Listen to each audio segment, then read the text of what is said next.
उत्तर प्रदेश के इटावा में अभद्रता का शिकार हुए कथावाचकों को लेकर सपा चीफ अखिलेश यादव ने बड़ा फैसला लिया। दरअसल आज अखिलेश यादव ने लखनऊ में एक प्रेस कॉन्फ्रेंस बुलाई थी, जिसमें उन्होंने सभी कथावाचकों को सम्मानित किया। इस दौरान अखिलेश यादव ने कथावाचकों को ढोलक और हारमोनियम गिफ्ट किया और कथा भी कहलवाई। 21 हजार रुपए लिफाफे में दिए। हालांकि 51 हजार रुपए देने का ऐलान किया। इस मौके पर उन्होंने भाजपा सरकार पर जमकर जुबानी हमला बोला। उन्होंने कहा, यह सरकार हार्टलेस है और अनडेमोक्रेटिक है। भाजपा राज में पीडीएस समाज को हे दृष्टि से देखा जाता है। देश के राष्ट्रपति भी हे दृष्टि का सामना कर चुके हैं।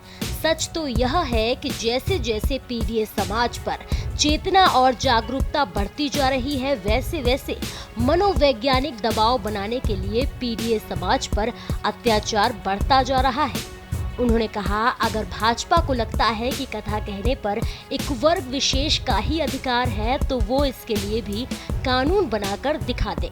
जिस दिन पीडीएस समाज ने अपनी कथा अलग से कहना शुरू कर दी, उस दिन इस परंपरागत शक्तियों का साम्राज्य टह जाएगा। भगवत कथा सबके लिए है। जब सब सुन सकते हैं तो सब बोल क्यों नहीं सकते? कुछ लोग, वर्चस्ववादी लोग, प्रभुत्ववादी लोग कथा वाचन में अपना एकाधिकार बनाए रखना चाहते हैं। कथा वाचन को जिन्होंने भावना की जगह व्यवसाय बना लिया है, व्यवसाय बनाने वाले लोग हमारे इटावा कथा वाचन पीढ़ी अपमान कांड उन्हीं कुछ प्रभुत्ववादी और वर्चस्ववादी की वजह से घटित हुआ है। अगर पीडीएस समाज के इन लोगों को इतना ही परहेज है तो घोषित कर दें कि परंपरागत रूप से कथा कहने वाले वर्चस्ववादी पीडीएस समाज द्वारा दिया गया चढ़ावा, चंदा, दान, दक्षिणा कभी स्वीकार नहीं करेंगे। भाजपा राज में पीडीएस समाज को हे दृष्टि से देखा जाता है। आदरणीय रामजी सुमन जी ने तो कुछ घटनाएं बताई हैं, कुछ महत्वपूर्ण पदों पे बैठे लोगों के बारे में बताया है। सुना है हमने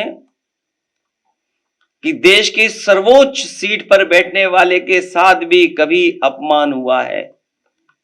देश के राष्ट्रपति भी हे दृष्टि का सामना कर चुके हैं। सच तो यह है कि जैसे जैसे पीडीएस समाज में चेतना और जागरूकता बढ़ती जा रही है, वैसे वैसे पीडीएस समाज पर मनोवैज्ञानिक दबाव बनाने के लिए वर्चस्ववादी के पीडीएस समाज पर अत्याचार बढ़ते जा रहे हैं। अगर भाजपा को लगता है कि भागवत या कोई कथा कहने पर एक वर्ग विशेष का ही अधिकार है, तो फिर वो इसके लिए भी कानून बना करके दिखा दें।